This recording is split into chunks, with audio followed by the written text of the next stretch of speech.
Rebbe Mori, Rabbi Yonatan Dorfman, my dear Rebbe, thank you so much for coming on the show. Welcome to the Growth Oriented Podcast. Pleasure to be here, Tzvi. Pleasure to be here. Amazing. But I don't want to get anything wrong. Can Rebbe please introduce yourself? Because Rebbe also has an incredible podcast, a fresh new yeshiva. For my audience who doesn't know and is not familiar, I just don't want to get anything wrong. Sure. Yeah. So on top of the Kollel, which I'm the Rosh Kollel of, I'm also a Rosh Yeshiva of Yeshiva Sidina Melech, which is a very amazing, more original Gaonic Rishonik style. When people are welcome to look us up, but within that, instead of just having speakers lecture, we have more of a podcast style, which I like. So we get to know more intimately with the giants of the generation that I think are interesting. What wisdom do they have to share with the greater public, not just necessarily the Jewish public? So we've had famous psychiatrists to directors of marriage organizations, commanders that saw combat that, were also religious in the Israeli army. And we have some really exciting guests coming up, from archaeologists to deans of schools. So I think it's important for people to just to be able to be learning, to learn from everyone. So that's all I'm trying to do. The agenda is to have good conversations with people that have what to share with everyone. Is that the hashkafa of the yeshiva? Is lo mikol adam? No, I mean, it's a nice hashkafa, but I think the hashkafa of the yeshiva is more Bachram have no limits. So the style of the yeshiva is there's a kollel and the Avrechem, and it's pretty difficult to get into our kollel. And the people here are studying for the rabbinut, so they have to be able to paskin halacha l'mais at the end of the day, and not just be able to regurgitate an answer. They have to be dynamic in how they answer. So I think that Bachram don't need to be the age of 27 and necessarily have gone to Panovich, although we do have people from Panovich Yitzhak here. Bachram can be up to the task, learn that exact same information. Gemara B'Ian doesn't need to be your cap. The level above that, you don't have to wait magically until you're married and then all of a sudden, you become a new person. In terms of Lehman, no, you're smart enough and intelligent enough. It's all about someone believing in you and you're pushing yourself enough. So in the yeshiva, that's what we do. We have Bachram that are 21, 22, 23 sitting next to 30, 31, 32, 33-year-olds. And they're all learning the same thing, and we expect the same amount from them. So they don't stop at Ian. Our Ian is just the first level. Then they do Achronim, Poskim, all the medieval commentaries, Torah, Sekim, Sak Halacha, and how to give Sak and how to balance Sak. So it's a lot. But so that's the style of the yeshiva, and that's something that hasn't really been around for a couple hundred years. That's how everyone used to learn, long ago. Look at the Gemara itself. The Gemara just doesn't have Ian topics and then just stop. It has a discussion, and at the end of the discussion, most of the time, the target is to have a Sak Halacha on the end. So we have the yeshiva the exact same ways. Think of it as a modern day Surah Pumpadisa. I love it.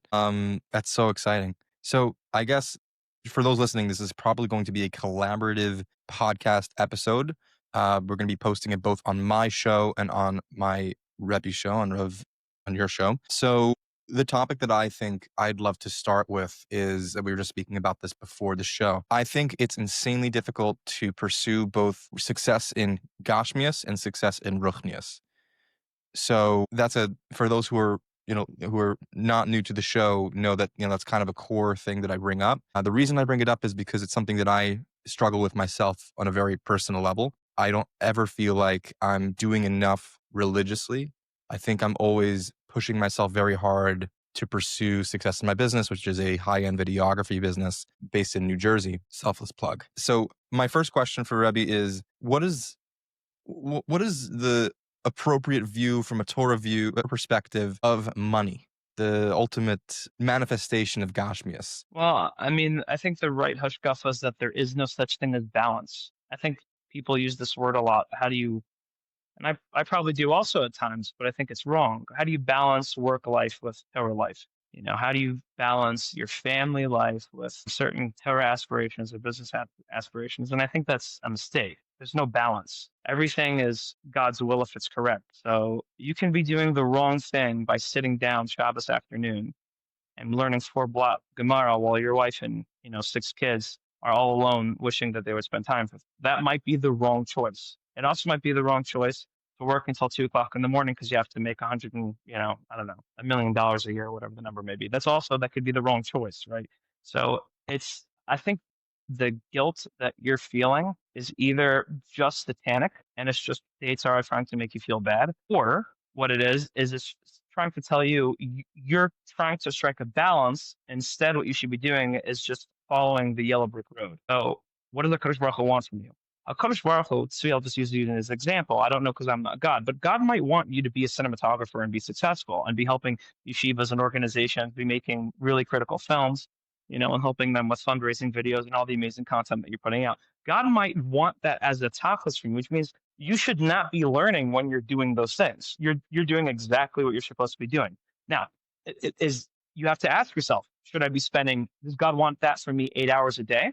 The answer might be yes, but the answer might be no. That's more of a personal question, more for you to ask yourself. So I would say instead of balancing gashmias and ruchnias, I would say what is what HaKadosh Baruch Hu wants from me right now? And I'll speak to myself for a moment or about myself. I am by no means someone, I'm a rogue by profession, if we could call it that.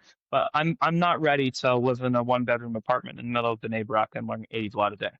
I'm not even close to the madrega. The the level that I'm at, I need a certain level of physicality. I just do. Is that bad? Am I doing the wrong thing? I don't think it's wrong. It depends on where I'm going. It'd be nice uh, for me to aspire to raise myself religiously to the extent where I don't need that same physical, bar of this is how I have to live, or I'm going to feel depressed. So hopefully, as I raise in spirituality, what I need physically will go down. But since right now I'm at a level where I need X amount of physicality, then X amount of physicality is what I should have, which means, yeah, I should have my coffee. And yeah, I should be able to drive into, yeshiva.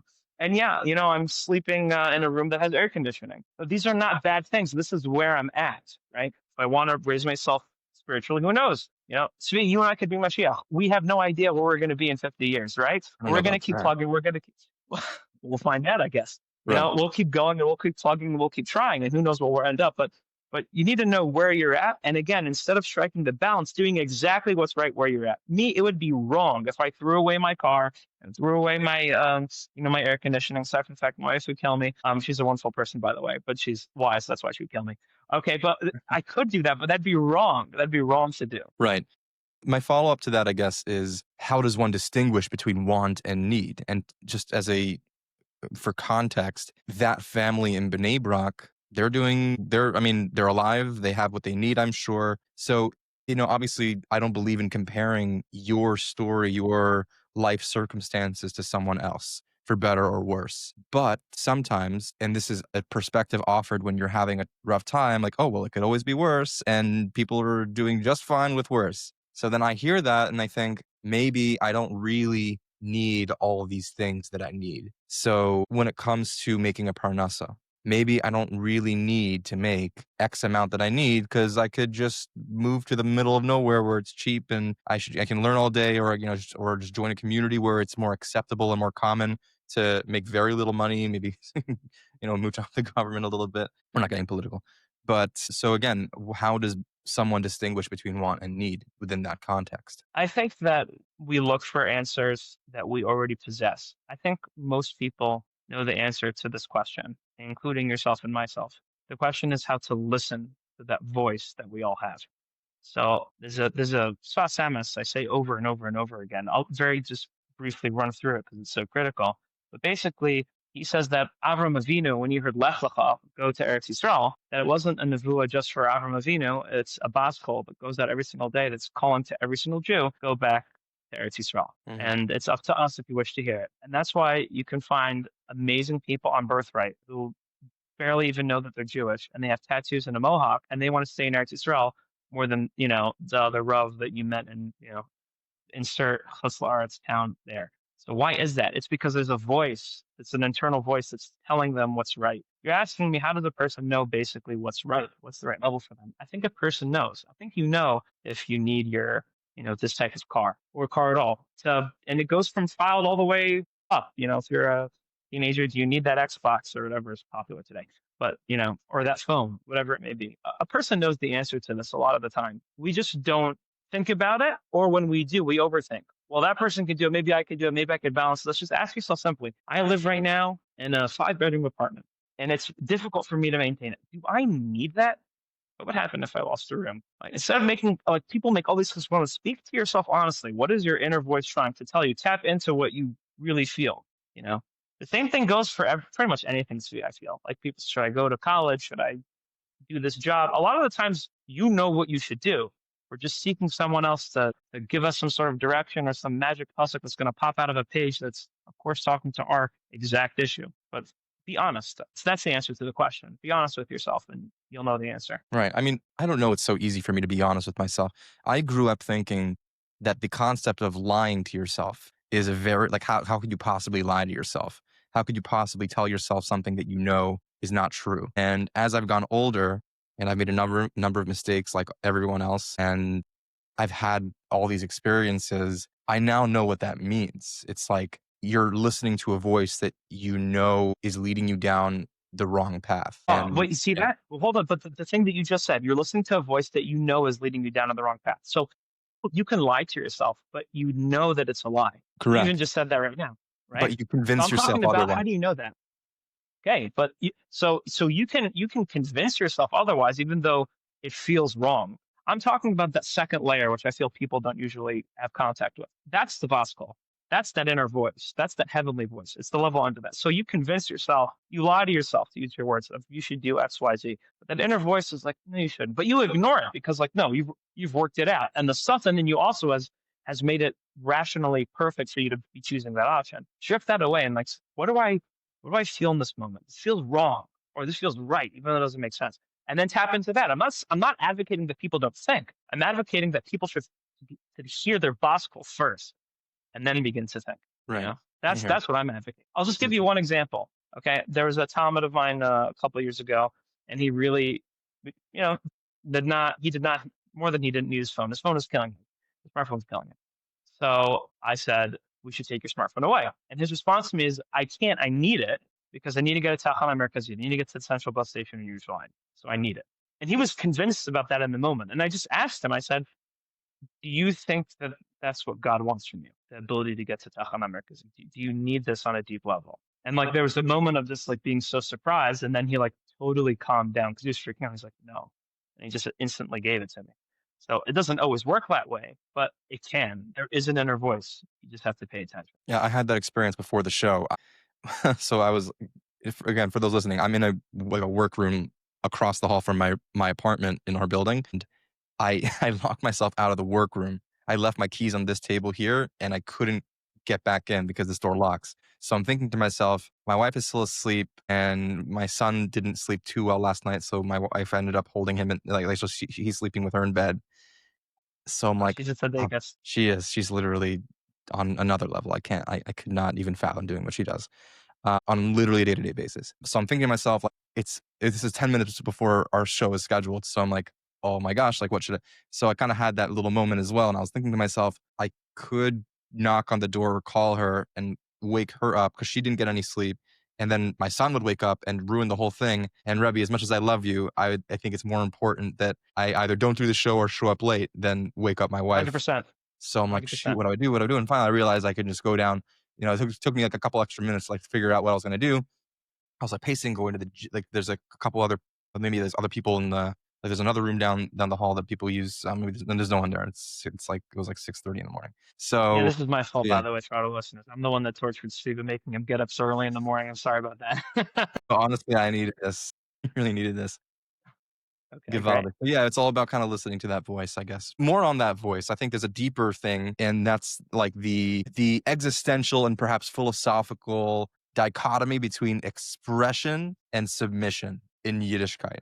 So knowing when, and I think it's somewhat tied to this. I think it manifests itself in like really deep ways and like some not so deep ways, but it kind of all bundles together in people's lives to some extent. I think we grew up with an understanding of Yiddishkeit is an act of submission. It's an act of service. It's not, not in a negative way at all, but this in a good way. I'm not Chas v'shalom painting it in a negative way. The submission aspect. I think it's a good thing. I think it's important. I think it's a huge aspect of Yiddishkeit, of religion entirely, is the idea of like what you may want or feel like what your heart desires at this moment or in general is not conducive to a meaningful religious life. On the other hand, every Jew, every person is very unique and very different. I pursued a path that is very different from most other people, especially my age. So the question, when does a person know that what their self-expressive side is telling them is conducive to Yiddishkeit or not conducive to Yiddishkeit? And maybe from a philosophical standpoint, what is the Torah's perspective um, on that existential dilemma? Okay, so that's a lot to unpack. So first, I just want to talk for a moment about the term you use of submission. Just so you know, in my opinion, submission is the ultimate form of mercy. And the reason for that is when Moshe Rabbeinu goes to Pharaoh in Mitzrayim, he doesn't say the famous line, "Let my people go." Hmm. He doesn't say this. He says, "Let my people go so that they may worship me in the desert." Okay, so let my people go so they can be my slaves, in a sense. And the reason for this is because to let someone go is anarchy. No Hmm. rules is not a conducive societal structure or an individual structure by that matter. Then there's the other end of that, which is tyranny. The balance that, or the golden way that Akadosh Baruch Hu has given us is the line of purity and peace. That submission is to reach that level of tranquility, love and happiness, and balance with grief when appropriate. That it's that line that is true and perfect. So the submission is really an act of mercy. So when we take a kneel and we bow, it's like the most merciful thing in the world. It's not us like sacrificing to Hashem. It is in a sense, but what it really is it's a Kadosh Baruch Hu giving us the opportunity to tap into the most perfect form of life possible. Hmm. So, but to address your question a little bit more, personal expression. Shivim Panim LaTorah. I think there's so many ways within Torah study that you can tap into Kadosh Baruch Hu. So the Chassam Sofer was a genius halachas. There's no question there. Now, what would happen if Rav Dessler didn't write Rav Dessler and instead he wrote Shuvas like the Chassam Sofer? I don't know, but I feel like we'd We'd lose probably out. lose more Yeah, than we would gain. Yeah, I exactly. think we'd lose more than We'd we would lose gain. tremendously. Why is that? It's because exactly everyone has their chalik, but it's not just in Torah. It's in what we do. It's everything because our whole entire life is for that perfect yellow brick road to Hakadosh Baruch Hu. So there's an organization here called Magen Lachola. If I remember the story correctly, director of Magen. Well, let me just say what it is. Magen Lachola is one of the best organizations in the world. Okay, what they do is it's a nonprofit here in Eretz Yisrael and Yerushalayim, and all they do is they match up people with the best doctors for your particular ailment. That's all they do. They save lives. They do amazing things. It might sound minor, but this is literally a critical thing because they won't just choose the right doctor for what you're dealing with. They'll choose the right doctor for you in all Hmm. aspects. They're excellent. They really do fantastic things. Who started the organization? A Talmud of Shlomo Zalman Auerbach. Okay, and he was learning in yeshiva, and he was apparently quite gifted, but he was doing this on the side as a chesed. And Shlomo Zalman said, "You have to leave the base medrash because Klal Yisrael needs you more." And he says, "But Rebbe, I'm not going to learn." Because Baruch Hu didn't want you to learn. So that's his expression. He loved helping people in this very particular way. So that's his expression. That's what he's supposed to be doing. Now let's make it more complex. Okay. And I'm going to say something here that's a little bit weird, but I don't think it's weird at all. Let's say you have a talent to be a heavy metal rocker. That's your talent. So maybe you should start a Jewish heavy metal band. Yeah, I think so. I don't know why there isn't one. And I've been telling people to create one. Okay. But that's like by the way, all Christian metal, a lot of it is psukim and they have hundreds of millions of followers. And Right. we know it better than them. Okay. So why, right? So we just know better. Why can't we do that? Right. So is that wrong? No. Let's take the example of rap. Not something that I would classically consider Jewish, but all aspects of expression are Jewish. It just depends on are you following that yellow brick road? So you have rappers like Neeson Black. Is it such a huge feel? No. Is Neeson doing the right thing? Well, it sounds like Hmm. he's really offering a lot to the Jewish world. And he obviously has the talent. People love him, right? Right. So you're a videographer. Is that a normal profession? Listen, Probably when I not. was growing up, in yeshiva, it was doctor, lawyer, Indian chief, rabbi. Okay, right? And so an Indian chief was always placed before rabbi. Okay, no one dreams of being a cinematographer. No one does that, Right. but you did, Right. and you use that as a form of expression, and that is you. You feel connected to your work. I would not feel connected to my work if I was a cinematographer. That's because it's not me; it's you. Hmm. That's right. Is it ever wrong to express like the deepest parts about you? I don't think it's ever wrong. It just has to be done right. So again, I'll use myself as an example because I think self-expression in many ways is a negative thing. I think our s- I don't think every aspects of ourselves are meant to be expressed in a way. I think there are negative aspects of ourselves that need to Give be an example. dealt with. The example is my own life is back to my job, the role that I took of becoming a cinematographer. I could have pursued a normal path And, maybe not something I'm miserable doing. In my mind, I was like, maybe I could be a psychologist. I like psychology. I like talking and helping with people. Get home after my 5 o'clock shift. My shift ends at 5. Go home, have dinner with my family, have plenty of time to learn and spend time with my kids, as opposed to what my evenings are now, where I'm like still working because I run my own company. I have so many things to do. There's so many tasks that need to be accomplished by the end of the day, to the point where it's very difficult for me to set time for learning. So setting time for learning in my life, that's a separate conversation. I'm saying, what is the answer to that question? I ask myself, what am I doing? Am I a Jew is supposed to learn. A Jew is supposed to daven 3 times a day with kavana as an ideal. I'm not saying everyone does it. Why did I do this? Just so I could express the creative side of myself after 120 years. How do I know that that was the correct decision? So, see, I love you, but these are the wrong questions, in my humble opinion. Okay. A Jew should not be learning Ready, and grill davening me. 3 times a day. Grill me. Okay. So I'm Get saying me. I don't think a Jew should be davening 2 times a day or learning. That's not the question. The question is what does the Kodesh Baruch Hu want me to do? Now, a lot of those times it's going to be you davening 3 times a day with the minion and learning. I'm not denying that, but these are the answers to some of the questions. The Mhm. question is what does the Kodesh Baruch Hu want me to do? If a Kodesh Baruch Hu wants you to be a cinematographer and have this level of business and this level of success, then no, he doesn't want your 5 hour of Gemara Rishonim and Musar, Mishnayos, Hashkafa, and Tanakh in the evening. He doesn't want that. Right. He wants something else from you.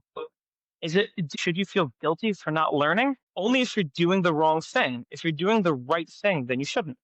Now, Right. I would find it shocking if you literally work from 8:30 a.m.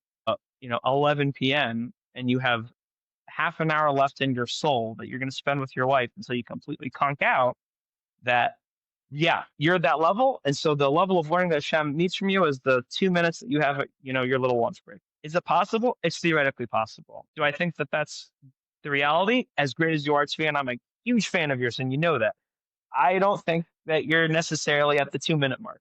For Okay, sure. so, but that's more the question. Like, if you're doing the right thing and Akadosh Baruch Hu's name is being glorified exactly the right way, I don't think you need to feel guilty that you're not learning hours and hours every day. That's Interesting. what I would say. Yeah, it's that central idea of what does God want from you? What if someone doesn't know what if someone doesn't know what God wants from them? I think that that's again more an inner voice question. Like, okay, I I'm awake for 15 hours, whatever it is. Okay, doing stuff. So what do I have to bring to the table?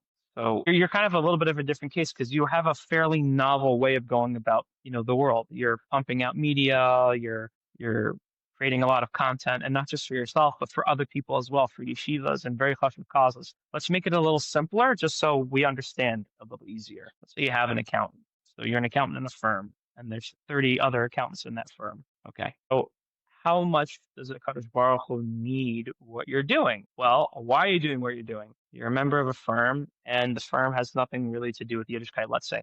There's plenty of accounting firms that are, Jews. Let's say you're the only Jew in the company. So what that job really is it's just giving money to your family. There's not much more that it's doing, but maybe that's the best way for you to provide with your family right now. Okay. So do you need to stay the extra 2 hours in the evening in order to get a little bit of a bump? Or should you be looking for a little bit of a pay cut? So instead of getting home at 5:30, you'll get home at 3:30 or 4 o'clock, because then you'll be able to see your kids more and have enough time for your wife and not yell at her because you're not going to be stressed out and it's more of these inner questions. So it gets more complex as you go along and you have more of a dynamic lifestyle. So within your lifestyle or my lifestyle, I'm doing a lot. I'm also pumping out content and I'm teaching and I'm building my yeshiva and I'm building my kollel and I have a family and how do I know that I'm doing the right thing and that I'm following that yellow brick road? So that requires a lot of, again, inner asking of maybe people don't need to hear what I need to say about this topic. And I'm just saying that I think people do, but I know that I don't need to really talk about this topic. And the opposite is true. Last year, personally, if you want to, I'll share a personal issue. Last year, I made an error and I pushed too much to one side on giving myself up. And it was a totally selfish thing to do, really, because I thought that there were people that really needed to hear tons of Torah on a particular topic. And I pushed myself past the limit. And it hurt me. It hurt me and it hurt people around me because I just was absent and I don't think I was as positive as I could have been. And like near the end of it, I knew it was wrong and I was never going to do that again. So like I learned, but it was about asking that inner voice, like looking around, is this really what God wants from me? And is what I'm building something that God puts his skama on? And even though it was Torah, the answer was no. So I immediately stopped as soon as I came to that realization, pulled it back. And then, by the way, in response, Hakadosh Baruch Hu gave me a hug. Somehow I was able to pump out more Torah and have more time Right. for my kids. And I'm like, you know what I'm saying? So, but it's all about being really honest with yourself on every level. I think Right. that's the way to do it. So I was gonna ask you on like the Amuna versus effort question. I think it's overdone, that whole conversation. And I think a more nuanced way of looking at it, at least for me, is this insane innate sense of control. I think it's more about control than like how much work should I put in versus how much should God help me. For that, I used to ask that question a lot. It comes at least for me, it comes naturally. Like I know when like I've pushed myself enough. There's also the idea that, people push so hard and nothing works, and people don't push at all and something works. So like it's a matter of fact of life. Even the non-Jewish world accepts this idea as luck. But I think control and our drive for control is a better way to look at it. So maybe it's not really a question. I guess that's like something I'm throwing at you of like, do you think, I mean, maybe the question is, do you think that that's an accurate way of thinking about that topic of like, am I doing enough? What do you mean by control? Every part of Yeah. your situation is stable? Like, what do you mean by control? I think that people have an unrealistic expectation of what they can control in their lives, and it eats them up. Yeah, I completely agree. I think it goes even deeper. I think that we all want control because we fear. We fear things. Hmm. And the reason why we have fear is the response of not knowing what's going to happen next. So when you know what's going to happen next, things are a lot less fearful. Jack Ruby was, I believe, the assassin who assassinated Lee Harvey Oswald, who assassinated President Kennedy. Okay, but when there was a discussion whether he was going to be put to death or not, if I remember correctly, that he was really concerned and he was scared. And then in the end, when he was told that I think he was going to get put to death or whatever the penalty was, it escapes me right now, but he calmed down. I think it was a death penalty. He like immediately calmed down and like found peace, even though what was coming in front of him was death. We get Hmm. scared because we don't know what's going to happen next. People love stability. I go to my job at 9 o'clock. I clock out at 5. I know when my wife's going to be home. I know what I'm having for dinner. I know the movie that I like. I know the safe that I want to learn. So I think control is something we're all addicted to because I know my life. Part of Amuna is saying, number one, I don't really have control because the Coach Baruch could literally make anything happen. So who am I to say that I really control situation? But two is saying, of course, control is the opposite of fear, but I give over control to God. Like I actively give it over. I just do my best. And Hmm. whatever God has in store for me, that is what's coming next. And like there's no problem with that. And that is the ultimate victory because that is the response of the hero. Fear is the invitation to become a hero. So that could be as minor as you're claustrophobic. So you Right. force yourself into, small areas, and through that you're growing no longer scared of small spaces. Goes up to major things. I'm really afraid of commitment. Am I going to get married? And then what do you do is you commit. You learn how to be a person that commits. And your reward for that is you're a hero and you get to be wed, Right. right? Buying a house, right? Choosing a school for your children. These are all unknowns that really scare us, but we fight that fear, hopefully, and then we conquer. So I Right. agree with you. There's this addiction of stability, and I have to make this much money, and things have to be this amount health wise. But it's wrong. Again, it's all about doing what's right. I agree. Amuna is more about shutting up. Amuna is more about like just who cares? The only thing that cares is the Baruch, right? Like you know what I'm Right. saying? That Interesting. that's really what I think the conversation is. One of my favorite essays is by Rabbi Soloveitchik, and he talks about what heroism means in Judaism versus what heroism means in a more like general sense. And I hope I don't butcher the word, the divrei harav, but I mean, it hit me pretty well, so I think I'll get it right. Concept of heroism in a more general sense is the superhero, the guy, the big gvir, the big guy who saves the day. He destroys his enemies. He saves, he gets the girl, or he saves the damsel in distress. He saves the city. He saves his family, whatever it is, which aren't inherently bad things, but that's just the idea of like you conquer. You accomplish this great task. You overcome this thing, which some, yeah, some are good, some are bad. What Rav Soloveitchik writes is like the concept of heroism is very similar to what Rabbi said, is this idea of giving up of yourself is how Judaism sees heroism. One of the greatest examples is coming up, the story in Parshias, is the story of Yaakov Avinu wrestling with the Malach of Esav. Right. At the very moment of, perceived victory, Yaakov has has the Malach Esav in his hands. It Right. was about to be a done deal. And he lets him go. And Right. that is the ultimate expression of heroism, according to Rav Soloveitchik. Within the light of Judaism, in general, other smaller aspects of like sacrificing yourself and sacrificing your innate desires is an expression of the fight with the Malach of Esav. Sorry, of Yaakov Avinu and the Malach of Esav. So but it's just hard. It's very hard. It doesn't come naturally to people, myself included. Yeah, but also but part of it is because we don't really know what it is.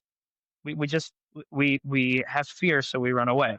Or Right. there's a tremendous sacrifice that's asked of us, so we don't have it. Use Moshe Rabbeinu as an example. Moshe Rabbeinu was such a huge person, and I almost feel like there's no way to know how great he ever was. It's impossible. People just think he was great because he was an amazing leader, which he absolutely was. But look at his story. Moshe Rabbeinu grows up in a house where his somewhat adopted grandfather, whatever, literally hates his people and wants them all dead. He grows up in a society where like he knows he's different.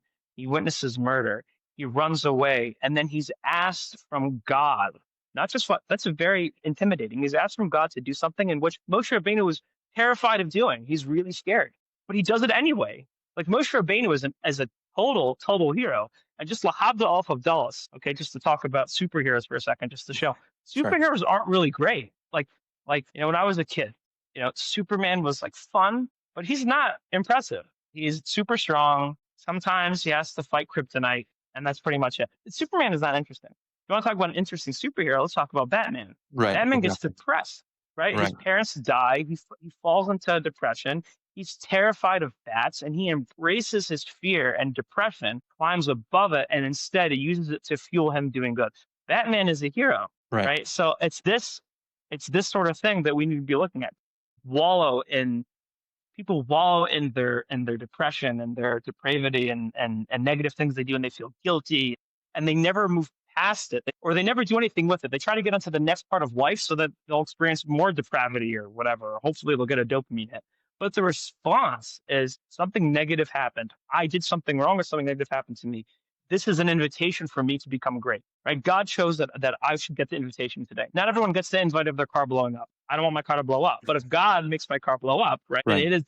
that is my time to be bigger than I've ever been because I find this moment challenging. So I'm going to take it. I got fired. If you get fired, you know what your response should be is like, this is a moment for me to be better than I was then. That's what it is. It's like, in a way, it should be exciting. But instead, we just like, oh my gosh, I had a hard day. And we wallow and wallow and wallow. These are Right. superheroes. This is heroism. To be able to hold the Sar Shel Esav and then know that it's right to let him. You know what the Sar Shel Esav is going to do? Maybe you'll let him go and he'll turn around. You're injured now. And he'll Right. smack you in the face. But he knows it's right. So he lets him go and he trusts because he knows that that's right. I mean, That's that's the best heroism. example because that literally happened. Yaakov literally was injured. He had every Yeah. reason to finish the job, but he didn't. Right, exactly. Not only when he let him go, how did he know what was going to happen next? The mouth didn't say, all right, let's just, all right, we'll just say you won and I'm going to go that way. This one, the mouth just says, let me go. Like, Right. imagine someone like tried to kill you, okay? And like you have him in a headlock and he like breaks one of your, he hits you and you're in tremendous pain. He's like, all right, I tap out. He'll let me go. Like, you're gonna let him go. He's gonna kill you, right? But Right. but he knows what's right, and he does it. It's like so amazing. It's Right. incredible. This is people. This is the Tzelem Elokim within us. The Rambam in the beginning of Moreh Nevuchim is what's Tzelem Elokim? It's intelligence. What's intelligence? Intelligence isn't I suck. I'm scared. I run away. That's what animals do. Intelligence is that I see what's before me. How do I become elevated? How do I transcend Right. as a person? Right. That's what we're after. Right. Interesting. Tzvi, you said before that you're a cinematographer. You chose cinematography. Why would you choose such a not classic profession? Why would you Right. do that? I mean, for me, I knew I always liked creating. Well, I guess going back to what we were saying earlier about like this, expressive side of like, I always felt my best when I was making something. So I grew up doing Legos, and my dad was a huge part of like my start into like the photo video like world. My dad's an IT, but like he also is like very into like he's also an artist. Like my dad is like I don't know like I don't think I've ever showed you. He does like this incredible sketch art, You did. It's amazing stuff. like photorealism. Like it's insane. Like he's really great at that. But you know, he showed me how to do stop motion animation. We were watching ET. When I was little, and I think he showed me like this behind the scenes of ET, or it could have been a different Spielberg movie. And I just remember being so entranced by how much effort and work goes into making a single second of film. So that was really cool for me. What really pushed me was in eighth grade, I made a graduation video for my class. And, you know, it was very simple. Looking back on it, it was probably the worst video I've ever made in my life. But it was, in a way, the best because I we played it at the graduation. That night, my mom got texts and calls from all of my classmates' moms, like so many of my Really? classmates' moms saying like, "Oh my gosh!" Like it made me cry. It made me so emotional. Like sitting there seeing their son graduating. Obviously, your son's so talented. Like it made me so it made me feel so much. And my mom was relaying this information to me, and at the time, I was thinking to myself, "Whoa! I have the ability." To create something that makes a person feel a certain way. As the years have gone on, I've noticed that that power and that ability could be used for all sorts of um, motives, both negative and positive. So, I hope every day that, the videos that I make are, for whether it's for my clients or for myself, there's a positive association, there's a positive goal associated with it. But ultimately, I did it because I saw I was good at it. I think that's it's a maybe more blunt thing. Like I knew that I wanted to do something different. I felt it within myself that I want to maybe even be different, but that's maybe a different conversation. Or maybe it's the same. I don't know. Depends on your follow-up. Why, But no, yeah. I don't. Yeah, no, it's interesting. Like, why did you want to be different? I mean, you could have chosen a normal 9 to 5 job. Was it that you had to be expressive? Did you feel that at a younger age, and therefore, as an artist, you looking for your mode of expression? Well, Was no, it more first of all, like this is I very enjoyed it. cool? What was it? I enjoyed it. I like that it gave me something to be known for. And I always pursued things like that. Like I was a soloist in Miami Boys Choir for 4 years. I think Remy knew that. But Yeah, yeah. I did. Yeah, yeah. And my school was crazy about that. My school loved that one of their students was like a soloist in Miami Boys Choir. So they like they put posters of me on all like the on lunchroom, like whatever. And then the whole Actually, school that's knew, amazing. and the whole school knew. So I like the attention. In recent time, I've noticed that I think I don't want to turn this into like a whole like therapy session, but I knew that like I always had like maybe it was like a self conscious thing that I always wanted to be seen and be unique and be special. I think that's something that everyone struggles with to some extent. Like I think everyone wants to not be lost in the blur of society. I think Yeah, people but as you said, everyone wants that. What made you the one that jumped? Why did you do that? I didn't see another choice, I guess. I didn't see another choice. And I had so many opportunities to do something else. I applied to college, I mean, 4 times technically, but really just 2 times to 2 colleges, Brooklyn College and YU. I got accepted to both each time. Um, and I had all the opportunities in the world to not do this. And I still did it because I guess maybe it's what we were speaking about before about that voice that's telling you like you need to do this. Like there is no other option for you.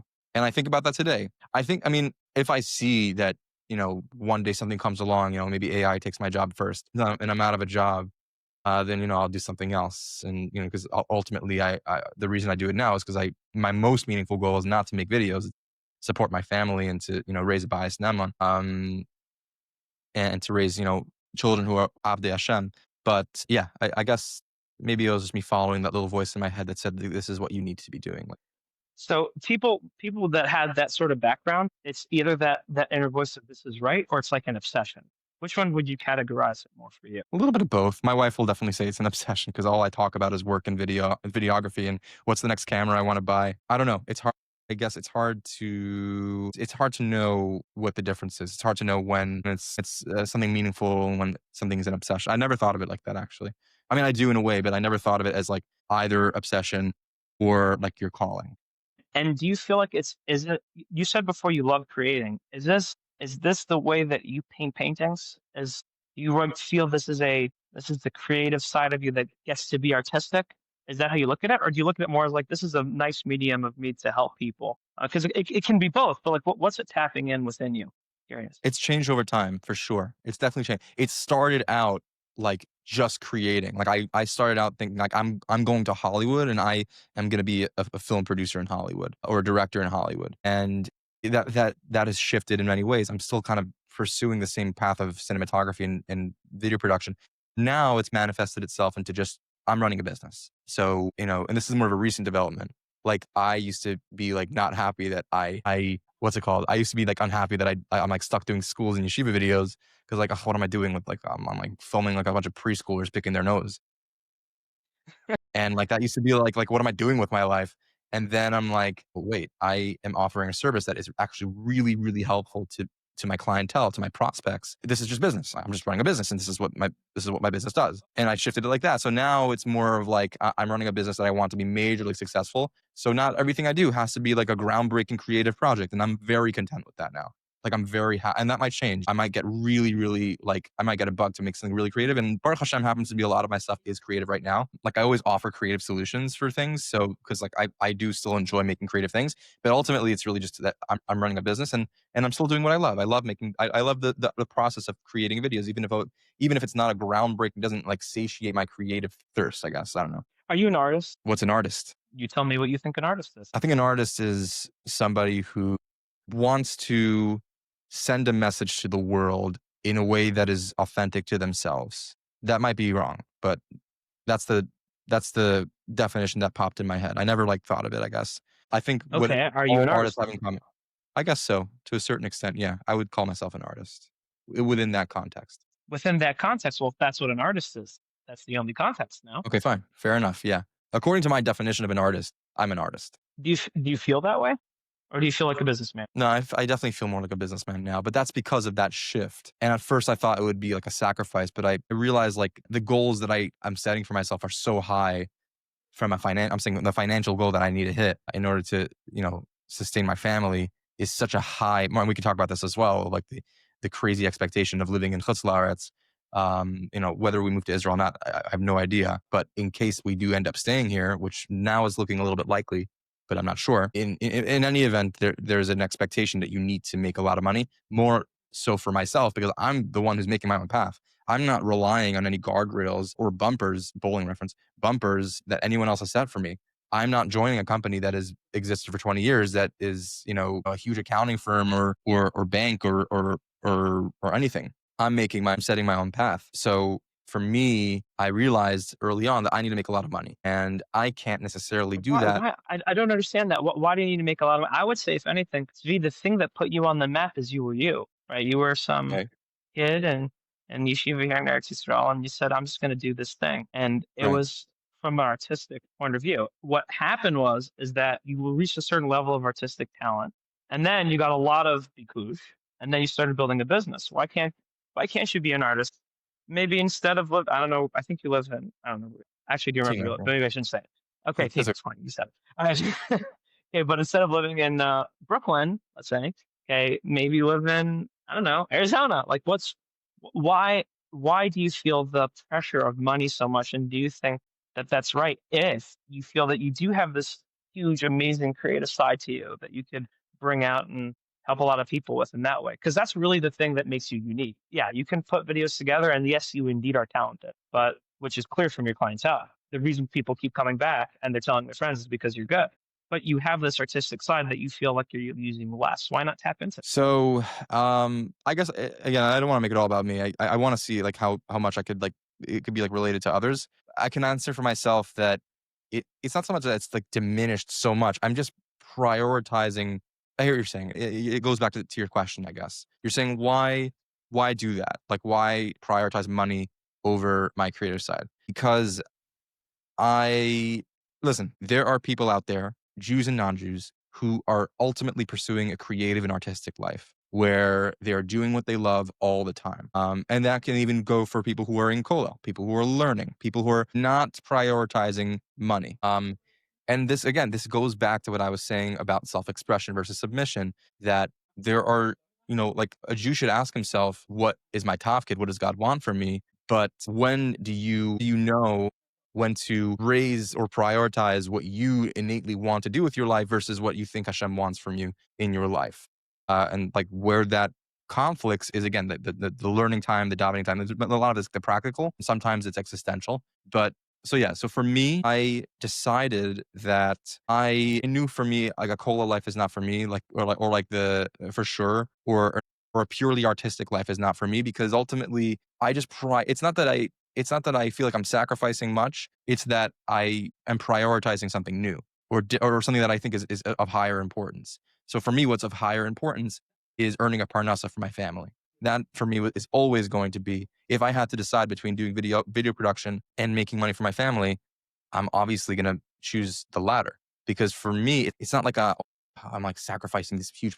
No, it's like I align my sense of meaning and fulfillment with that which is of the highest priority in my life. And that is serving God. And that is making a parnasa for my family. And that conflicts a lot. Like that conflicts in the sense that I don't feel like I serve God to my best ability when I'm pursuing success in business and making a parnasa for my family, which is why I made this entire podcast. So I hope that answers the Right. question. Yeah. It did. So let me shift it a little bit. Let's say, okay, that your inner voice, or let's say a heavenly voice came down from heaven and said, Tzvi, you've been doing good until now, but we would like you to pivot a little bit more to the artistic, unique talents which you possess. What would you do? I would listen to that What heavenly is it? voice. What is I hope I would listen to that heavenly no, voice. If I no, heard no, it, of course you would. No, of course you would. No, I'm not questioning that Tzvi, you're a great guy. Of course you would. No, I'm saying artistically. I'm curious if we would what do you let mean? Tzvi out of the box. Meaning what would you do with that like license to kill? Like, okay, now I can be artistic and I can do like well, is it another direction that you would also add, or would you make different content? Would you speak to different people? Would you pursue Hollywood? Where would you go? I think I'd figure out a way to well, what I would really want to do, what I've always wanted to do, and I still plan on doing it at some point in my life, is making films like on Jewish themes that even a non-Jew could watch. My dream is to make a film, like not a documentary, like a movie about the story of Elisha ben Avuya or Acher Yes, in yes, Chagiga. Like yes, that would yes. be like Someone imagine like needs to make a movie yeah. of that. Oh So my I'm saying that's gosh. something if I ever see the opportunity to Do you do know that. that made me flip out? Do you know that Gemara made me flip out? Really? Interesting. Oh my gosh, yeah. So in a It's my previous favorite life, story of all time, yeah. I was an academic in a previous life. Okay. And I was going, I think I was a double or triple major. I don't remember at the time. Maybe it was a double major and a minor, whatever, it doesn't matter. And I really wanted like a PhD in biology and I wanted also in psychology. I took this class with Dr. Norman Adler, Bracha, and he was teaching the psychology of religion and neurology of religion. And we had this, I grew up from like Western Yeshiva, so like, I was always learning Mhm. and stuff. But he had this, so in this course, he was teaching about, one of them was Elisha ben Avuya. And I was like so captivated by how do you become one of the Tanaim? You're literally a one-on-one with Rabbi Akiva. You're the Rebbe of Rabbi Meir, and you fall off the derech. I think that'd be an amazing, amazing thing to do. Right. I always saw it. So excuse me. So I always saw it in a way that I think is overlooked. I very much empathize with Elisha ben Avuya. I think that when people are reading the Gemara on its surface level and the story on its surface level, he's like this terrible guy. And like, yeah, he did some bad stuff. There are some Horrible things. Meforshim that say that he killed yeshiva students or he sold, not sold, he ratted out Jews to the Romans. You added them Uh, out, yeah. Yeah. whether that happened or not, we're not sure. There's different girsos. And there's the Yerushalmi and trust me, I have like a 20-page because I have, by the way, I have like a 20-page research paper for the event when I'm ready to start writing the script because I am ready to do it. But You got okay, we'll schmooze about it. We'll schmooze about it. But yeah, I mean, what I love about that, in a way that's maybe tied to the show. I think of it as like as a real tragedy, but I don't see him as like a terrible person. I think the reason that story is the way it is. I think why it happened and like why the Gemara goes into so much length and detail on the story is because it's representative of the existential like dilemma that every Jew faces at some point in their lives of like, what do I feel my heart is pulling me towards versus what I know is right. It's different than what we were saying. I think what we were saying is like things that you think are good things that you are like, I want to do something meaningful. I want to run a reproduction company, even though that means I do less things that are innately Jewish, like learning and davening. I know that's a dumbed down way of saying it, but For that story, it's different. For that story, it's really like the negative things that your heart is being pulled toward, even though they look positive. Like, you know, Elisha ibn Avuya was drawn to Roman music and culture and like all these things. And that was one of the things that quote unquote led him astray. That's not the main thing or the only thing. The real thing that I think is really the story of his father, which the Gemara also goes into detail on. Without going into so much, I think that, for me, that's why. But to answer the initial question, like I would make films like that. I'd love to make a film about all the Tanaim. That'd be awesome. Like Rabbi Akiva would be a crazy good film Yeah. because that's a great Yeah. story. Yeah. Yeah, but like again, Well, like let me ask you. telling these stories. I don't have to. I have to wrap up soon, but I got Okay, to get to the bottom of this though. But yeah, okay, me too. so in your opinion, what was Elisha ben Avuya's mistake? I'll tell you my opinion, but I want to hear yours first. What was his mistake? So, I mean, I'm cheating because I know a few of the different answers that Rav Soloveitchik gives that other No. Rabbanim give. I want your answer. No, no, it happens You to can be steal one of it's their what I. answers. What's your answer? No, no, I'd say it's I want to adopt their answer because it's the one that I resonate with the most. Like I don't have a separate answer than that one.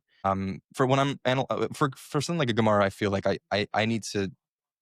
Rebbe is probably going to push back on me on this. I like to not make up my own like conclusions. I really want to hear what the Rabbanim say on it because, like, you're gonna Both. find You out. need both. You need both. Okay, fair enough. But this one works because it resonates with both. I think Elisha ben Avuya's mistake is that he wasn't able to distinguish between the two sides of himself. That's what Rav Soloveitchik writes, and that's actually what I was kind of like getting at. That he basically, when the Baskel came out and said "Shuvu banim," I'm getting the line wrong, but "Shuvu banim." Everybody shows the chutz me'acher. Mhm. It was really the Baskel was really saying it happens to be a different Gersa Yerushalmi than the Bavli, but what it was really saying was chutz mi'acher, all my sons should return, wayward sons return, except for the acher side of not Elisha ben Uriah, but really acher, the other, the part of him that was drawing him away from God. That's the part that he wanted to leave behind. But acher, Elisha ben Uriah didn't hear that, or he didn't interpret it that way. He thought the Baskel was referring to him in his entirety. So that was his mistake that he just misunderstood what the Basco was saying, and that's your opinion. In a way, in a dumbed down version, yes. I think that he should have, or not should have, I don't know. What his mistake was that he didn't think he had the choice to return. He didn't think he had the option to go back because the Baskel came down and said that you can't come back. But the Baskel was really referring to Acher because every Jew really has a way of returning. So I have a different interpretation personally. Okay. I think Elisha ben Avuya's mistake is that he never did things for the right reasons, and maybe he got that a little bit from his father Abuya. That's the But father, right? Because his father yeah, wanted but him to be, yeah. right, to just be big, right? But it's the same theme on each one of the stories when he falls off the derech, right? So when he sees the boy that falls down doing shulach haken, so it's like it's not. Got his response is like, "Oh, karva onish isn't fair. This isn't real." Right, because the kid died. The big response, right? The big response to the Baskel of Plutz Miacher, he thinks it's him. It might have even been him. But if God told you you're getting no more scar for anything that you ever do in the future, you're Mhm. destined for hell forever. So that means you shouldn't do the right thing. Heaven is just there for the level one people. Mhm. You get a spiritual Ferrari in Shemayim if you do this thing. Here's your carrot. Okay, but we're supposed to be beyond that. We don't do things because they reward us. We do things because they're right. Elisha ben Nevuah never reached that level. He didn't do things because they were right. His response to the gospel should have been, "Fine, I don't get a chalik in Shemayim. I'm done for. I'm toast. Mhm. But you are my God, and I follow you anyway." That was his Mhm. mistake, I think, personally. But I hear your take. Very interesting. All right. Okay, Tzvi, I Beautiful. got to wrap up. Okay, but Me I'm as so well. happy that we had this conversation. Okay, a Always a big pleasure to speak Yeshikah. with you, Rebbe. And of course, I mean, I don't know who gained more. Totally might be me here. It was a really great conversation. We Yeah, but both you got gained to make Baruch that Hashem. movie. We got to I make that will, movie one day. and It's a I'll great get Rebbe idea. involved. I'll get Rebbe involved. We'll make it happen. Absolutely, I'd love that. I'd All love that. right. That'd be so much. All right, Rebbe, thank you so much for the time. You're welcome. Culture Tzvi. Gold tough.